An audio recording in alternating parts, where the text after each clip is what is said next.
Përshëndetje miq të emisionit ton. Sot do të flasim për një produkt natyral ku realizohet në mënyrë të harmonizuar midis natyrës dhe bletës. Po flasim për një ndër mjaltrat që mund të themi renditet ndër më të fuqishmit, më të suksesshmit për shëndetin e njeriut. Dhe për nga vendi që zë për pozicionin e tij në gati 300 lloje të ndryshme mjalti që ndodhen në natyrë, mjalti i gështenjës mund të vendoset në majat e piramidës ose në kulmin e kësaj piramide të këtyre llojeve të ndryshme të mjaltit. Mjalti i gështenjës, Castanea sativa, nuk është asgjë tjetër veç se një pikë qelibari që ruan në brendësinë e saj një laborator të tërë biologjik. Një filozofi që flet se gjërat e mëdha vinë pak e nga pak, nuk mund të vinë me shumicë, sepse edhe ky mjalt që mblidhet nga nektari i gështenjës, po kështu formohet pik derisa mbushet, si të themi, kavanozi. Tek mjalti i gështenjës vëmë re se si ëmbëlsia dhe i thësia e tij, sikur tregojnë firmën e natyrës, të mbushur plot e përplot me sekretet e kohëve. Ari qelibar i pyjeve shekullor që mban aromën e drurit, ndër më të pasurit me përbërësit bioaktiv. Po cilët janë ato përbërës që mjaltin e gështenjës e ngren me të vërtet në majën e piramidës së llojeve të mjaltit? 1. Karbohidratet shkojnë në vlerën 75 deri në 82%, ku vendin e parë do ta zërë fruktoza, që kap një vlerë 35 deri në 42%. Glukoza afërsisht 25-32%, pak sukroz zakonisht më pak se 5%. Këtë ku tregojmë për të ditur që nëse ju konsumoni afërsisht një lugë gjelle mjalt, juve të llogarisni këto karbohidrate, ti shumëzoj me 4 dhe ne të gjejmë sa kalori përfitojmë nga kjo lugë gjelle me mjalt. Oligosaharidet me një efekt probiotik në organizëm. Ka afërsisht 15 deri në 20% ujë dhe këtë duhet ta kemi parasysh kështu. Nëse ky ka afërsisht 13, 14, 15%, mjalti është tamam i pjekur, si thot ai Bletërici, dhe nuk thartohet asnjëherë. Nëse ky i afrohet, pra një mjalt i pa përpunuar mirë, që mund të na shkojë deri në 20% lagështirë, është mirë që këtë ta lëm hapur ose t'i vëmë një rrjet në mënyrë që të na largohet një pjesë e lagështirës dhe të jemi pas të sigurt që ky mjalt asnjëherë nuk fillon me atë procesin e fermentimit. Në brendësi të këtij mjalti ndodhet vitamina C, grupi ose kompleksi i vitaminave B1, B2, B3, që është niacina, B5, B6, folatet me B8 dhe minerale të shumta, si kaliumi që është i bollshëm, shumë i dobishëm për zemrën, kalciumi, magnezi, fosfori, natriumi, hekuri, mangani, zinku dhe bakri, që të gjitha këto mikroelement janë të atilla që me të vërtet na formojnë një ansambël të tërë që ndihmojnë fuqishëm në fuqizimin e organizmit dhe në plotësimin e atyre parametrave të mineraleve, sidomos të kaliumit, kalciumit, të hekurit që është shumë i dobishëm dhe i domosdoshëm për njerëzit që kanë anemi. Aminoacidet, le të themi, prolina është i bollshëm në mjalt, arginina, alanina, femlanina, leucina, izoleucina, valina, tirozina e të tjera. Që të gjitha këto së bashku me enzimat janë të prodhuara nga nektari, ku ndër enzimat mund të themi invertaza dhe diastaza ose amilaza bashkë me glukozën. Pra, të themi, këto të dy grupimet e fundit janë të atilla që nëse neve do ta trajtojmë mjaltin në ujë të nxehtë, fillojnë që këto aminoacide të më shkatërrohen. Veç kësaj, duhet kemi parasysh një gjë tjetër. Këtu do më krijohet në momentin që neve e konsumojmë dhe ky mjalt hyn në zor, atëherë na krijohet, si të thuash, ai peroksidi i hidrogenit, që është një antioksidant i fuqishëm.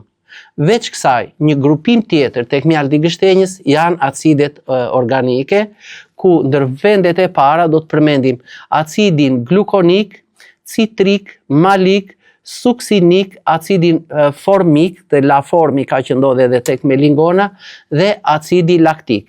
Nëse do ta shikojmë në gojë, kjo na jep një djegje që do të thotë këto acide që ndodhen në brendësi të këtij mjalti i japin këtij produkti një pH nga 3.5 deri në 5.5%. Prandaj mjalti ka të aftësirën e tij dhe një shije si limon në gojë, fal këtyre përbërësve acide organike që janë shumë të dobishme për organizmin.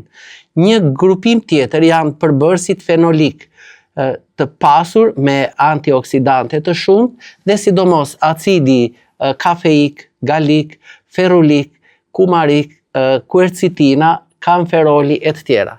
Pra, nëse do t'i shikojmë këto lloje acidesh dhe flavonoidesh në brendësi të këtij mjalti, do të vëmë re që së bashku edhe me këtë pinocembrinën e tjera, i japin një fuqi organizmit sa antioksidative, po aq edhe rigjeneruese, si thuash, një njeri që është me një lodhje, me një këputje nervore e kështu me radhë, fillon që të ndjej atë ndjesinë e të ndjerit mirë që në gotat e para që do të pimë me çajin, të shoqëruar me mjalt. Përveç kësaj, përbërësit aromatik që ndodhen në brendësi të kavanozit, siç janë për shembull linaloli dhe benzaldehidet, fenilacetildehidi, i japin një shije karakteristike mjaltit të gështenjës, si të thuash, një hidhëtir, po njëkohësisht të përzier me një aromë të drurit. Pra, kjo është aroma e fort karakteristike e mjaltit të gështenjës. Përbërësit e tjerë si polifenolet, pigmentet ngjyruese natyrore, që po ta shohim, është me të vërtetë si ai qelibari i shumë vjetëruar, acidet nukleike që ndodhen këtu, që i lën gjurmë në këtë, e bëjnë mjaltin e gështenjës shumë të fuqishëm dhe veprues në organizëm. Po nëse ne konsumojmë afërsisht, le të themi, 30, 40, 50 gram mjalti në ditë, çfarë do të marrim? Pra, le të themi, në 100 gram mjalt, ne marrim energji afërsisht 300-320 kilokalori. Mbajeni mend, në qoftë se neve do të mblidhim ato sheqernat, pra karbohidratet që në fillim ishte pra 35 deri në 45, 25, 5 e kështu me radhë, ato kalonin nga 80 deri në 82 gram. Dhe po ta shumëzoj me 1 kalori që na jep 1 gram, atëherë arrim rreth 320 kalori për 100 gram mjalt.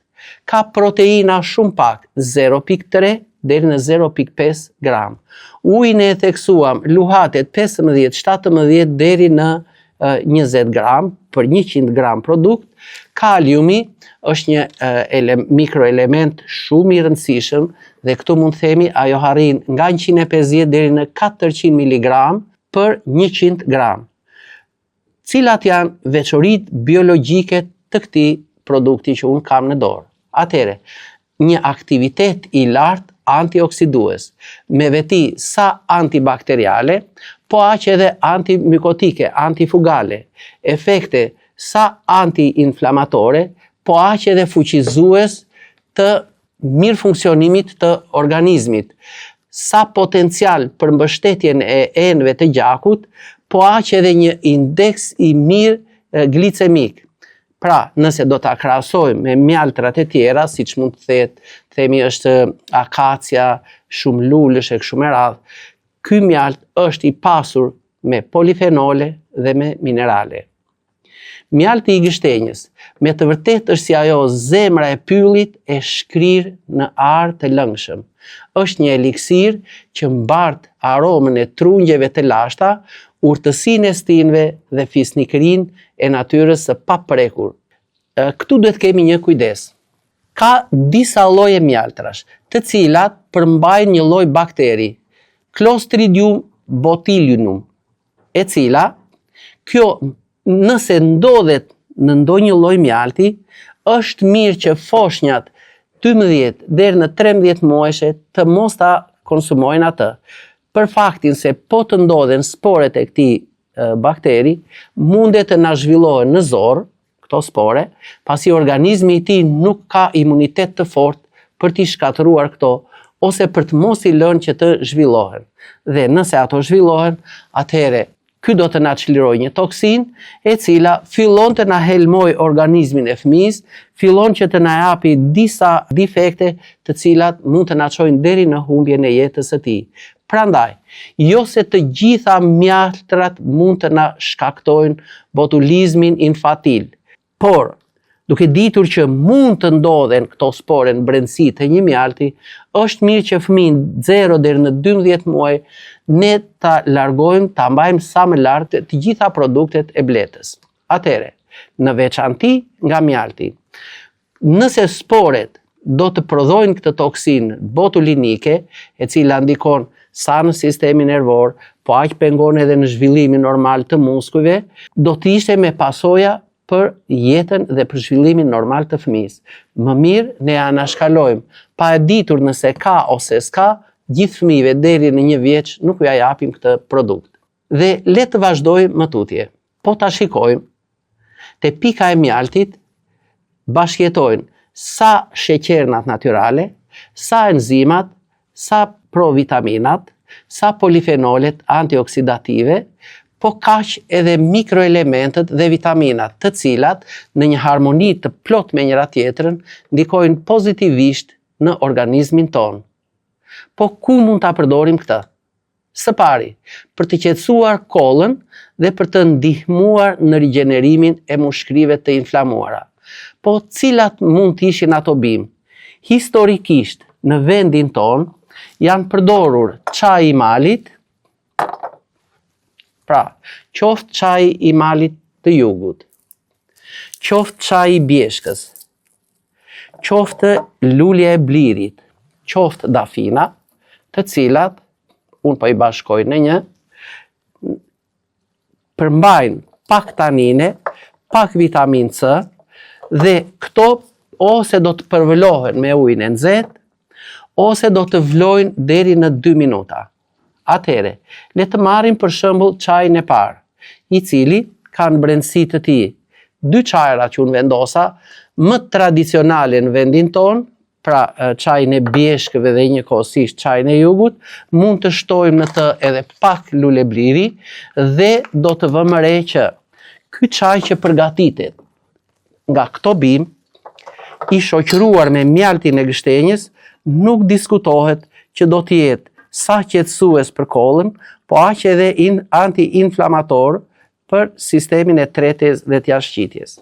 Pra, te ky çaj ne mund të shtojmë edhe shumë bimë të tjera nëse do të duam. Për shembull, mund të shtojmë pak mendër nëse personi ka një kollë po të shoqëruar edhe me fryrje barku, zorsh e kështu me radhë. Mund të shtojmë lulen e blirit, dafinën, trëndafilin e kuq e kështu me radhë. Pra, ky është një çaj i parë që neve mund ta përdorim me shumë efikasitet të shoqëruar me mjaltin e gështenjës. Mund të pihen 2 deri në 3 gota në ditë dhe kjo do të ishte e mrekullueshme e shoqëruar me nga 1 lugë çaj mjalt gështenje.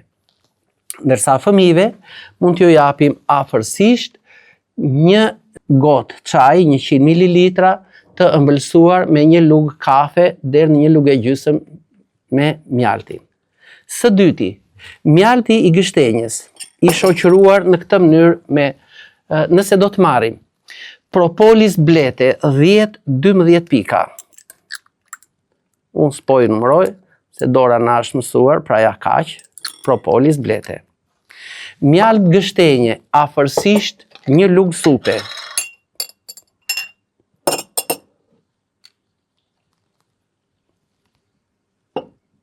Ja. Theksojmë se mjalti i gështenjës kristalizohet me shumë vështirësi. Pra, nuk tham kot ajo pika e arit, ja, në gotën tonë të çajit. I shoqëruar edhe me 1 lugë gjelle uthull molle, Pra 10-12 pika propolis, 1 lugë gjelle mjaltë gështenje, 1 lugë gjelle uthull molle, dhe kjo do t'ishte e mrekullueshme, gota e mbushur me ujë, për ndalimin e diares së shpesht. E para që mund të përdoret është kjo. Hedhim në një gotë ujë 10 pika propolis me rigon, hedhim 1 lugë gjelle me mjaltin e gështenjës, 1 lugë gjelle me uthullën e mollës, do të mundohemi pak t'i tresim, po mjalti është vështirë që të tretet lehtë, dhe gotën do t'a mbushim me ujë. Pihet 1 gotë nga kjo në mëngjes esëll, dhe mandej pastaj mund të vazhdojmë përsëri me ndonjë çaj rigoni ose rigon dhe mendër. Pra, kjo gotë që është e mrekullueshme, e pasuruar me ato polifenole, flavonoide, vitamin C, B1, B2, B3, B6 e kështu me radhë, plus edhe acidet malike që ndodhen në uthullën e mollës, kanë veti që të shtojnë florën e mirë bakteriale në zorë dhe njëkohësisht të më përmirësojnë peristaltikën e zorëve, qetësojnë atë zorën e irrituar. Pra ujë, mjalt, uthull molle dhe propolisin me rigon. Le të vemi tek një çaj tjetër që mundet të përgatitim në shtëpitë tona, sidomos ato që janë kryesisht për zbutjen e kollës dhe për rigjenerimin e mushkrive. Unë e përmenda që çaji i përdorur historikisht nga familjet tona, qoftë nga veriu, qoftë nga jugu, i shoqëruar me mjaltin e gështenjës, i jep vlera me të vërtet kurative çajit. Por nëse do të shtojmë në të aguliqen, nëse do të shtojmë edhe bimë të tjera, si thuash, fuqia kurative e këtij çaji nuk diskutohet që do të dyfishohet më tepër. Pra, të mos harrojmë që ndër lulet e para të pranverës janë aguliqet, ose ajo që ecën paralelisht me shkrirjen e borës. Por, duhet të theksojmë që kjo në brendësitë saj përmban mucilagje, zbutëse dhe tanine, të cilat qetësojnë, si thuash, ato qoftë inflamacionet e rrugëve të frymarrjes, qoftë edhe atë kollën e shpesht që ndodh në këto raste. Le të vazhdojmë më tutje me një çaj që ne e përdorim shpesh për të larguar sa fryrjet e barkut edhe të zorëve, po kështu edhe për të mirë funksionuar tretjen dhe jashtëqitjen. Pra, të përgatisim një çaj që të ndihmojmë sistemin e tretjes, të ndihmojmë largimin e gazrave nga zorët dhe njëkohësisht të qetësojmë sistemin ton nervor të irrituar. Atëhere, çfarë mund të përgatisim neve praktikisht me mjaltin e gështenjës dhe me bimët konkrete që unë do të tregoj. Për shembull, nëse ne do të hedhim në një çajnik për shembull, kamomil,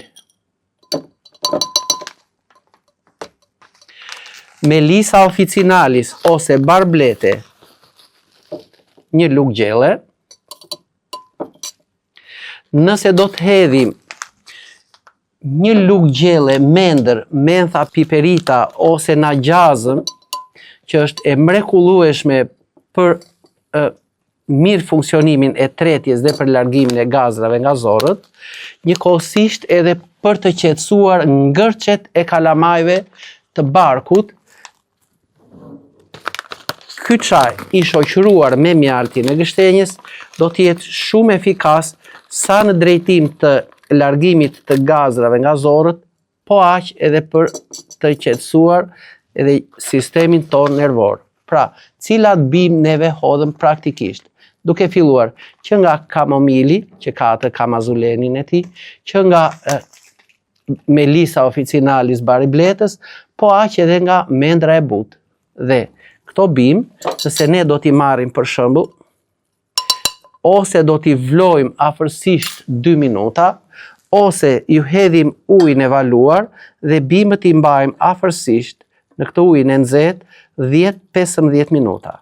Do të vëmë re që çaji që do të përfitojmë do të jetë me të vërtet i mbushur plot e për plot me antioksidant dhe vlerën e çajit më së shumti do të na shtojë mandej edhe mjalti i gështenjës. Pra, nëse ne do të marrim këtë çaj dhe ta mbajmë në këtë ujin e nxehtë 10-15 minuta, do të vëmë re që nga flavonoidet, polifenolet, gjithë vitaminat që ndodhen në këto bimë dhe mineralet do fillojnë pak e nga pak të na injektohen në çaj. Mandej, mbasi neve ta kullojmë dhe çaji të jetë i ngrohtë, shtojmë në të afërsisht për një fëmijë të vogël 100-150 ml çaj dhe një gjysmë lugë çaj mjalt gështenje. Kjo 3 herë në ditë. Për të rriturit afërsisht 3 gota nga 150 ml dhe një lugë çaj me mjaltin e gështenjës. Do të vëmë re që do të kemi një bark pa meteorizëm, pa ngërçe të muskulaturës së butë dhe gjumi në darkë do të jetë mrekullisht i qetë. Nëse do të marrim për shembull rrënjën e rrodhes së madhe, Arctium lapa, dhe ta ziejmë afërsisht 4-5 minuta në një çajnik. Atëherë, dhe përdorim nga kjo afërsisht 2 gota në ditë, të shoqëruar me 2 lugë çaj mjalt gështenje, atëherë do të vëmë re që organizmi nuk do ta ndiejë më atë kputjen trupore që ngrihemi shpesh në mëngjes dhe jemi si të lodhur sikur kemi punuar tër natën. Kjo është pikërisht fal përbërësve fitokimik që ndodhen tek gjethja e llapës që unë e përmenda, të rrënjës së rrodhes së madhe, dhe njëkohësisht përbërësve të mjaltit të gështenjës. Për të rritur imunitetin e trupit ton, mund të veprojmë në këtë mënyrë. Afërsisht marrim nga bimët që janë, si për shembull, rrënja e sanzës, bimë të cilat janë antivirale dhe siç është për shembull trëndafili i shkëmbit, siç është për shembull ekinacia dhe bimë të tjera, bishtamithi e kështu me radhë, dhe hedhim për shembull në një çajnik në një gjysmë litër ujë, afërsisht 2 lugë gjelle me bimën. Përmirëson tretjen, shton oreksin dhe shton mikroelementet në gjak. Sidomos nuk e përmendëm kot që tek mjalti i gështenjës ndodhet edhe në sasira të mjaftueshme hekuri. Pra, nëse neve nga mjalti i gështenjës do të marrim për një njeri që është me parametra të treguesve të gjakut në vlera të ulta, duke filluar që nga leukocitet, eritrocitet, hemoglobina e kështu me radhë, dhe përgatitim një çaj me këto bimët mjekësore. Siç unë i përmenda këtu, duke filluar edhe me fruta pylli, edhe me rrënjët, lulet dhe gjethet, ta përvëllojmë me ujin e nxehtë, ta lëm afërsisht 10-15 minuta dhe të marrim ato mikroelementet që ndodhen tek këto bimë që ne hodhëm këtu dhe këtë çaj ta kullojmë